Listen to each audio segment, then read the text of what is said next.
Nissan Maxima mashina kelib qoldi boy ekan. Bu mashinamiz samolyot laqabli bo'ladi. Chunki sababi 3 litrli atmosferniy motor yotibdi kapotda edi.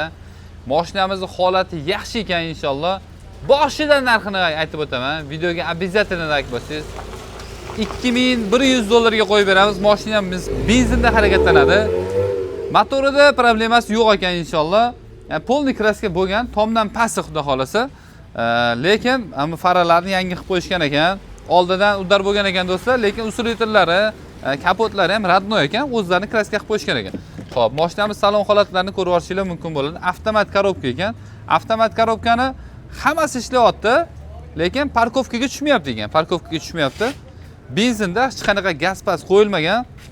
100 dan keyin rulda vibratsiyasi bor.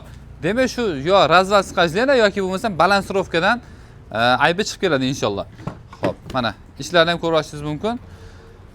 Muammoli mashina deganlar uchun muammosiz eski mashinani o'zi bo'lmaydi. To'g'rimi akalarim? Libboy mashinani olgandan keyin ham $100, $200 xarajat qilasiz. Yo'q deganda ham o'zingizga moslashtirib olgancha. To'g'rimi? Joningiz sog' bo'lsin.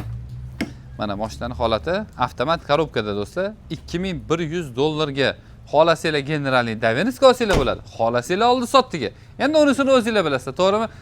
Amma holat tog'a amakidan so'rab maslahat qilgan holatda egalarga telefon qilib turib, bemalol barakasini qo'rishingiz mumkin bo'ladi. Videoga obязательно like bosib qo'ysanglar, biz xursand bo'lib qolamiz. Bosinglar.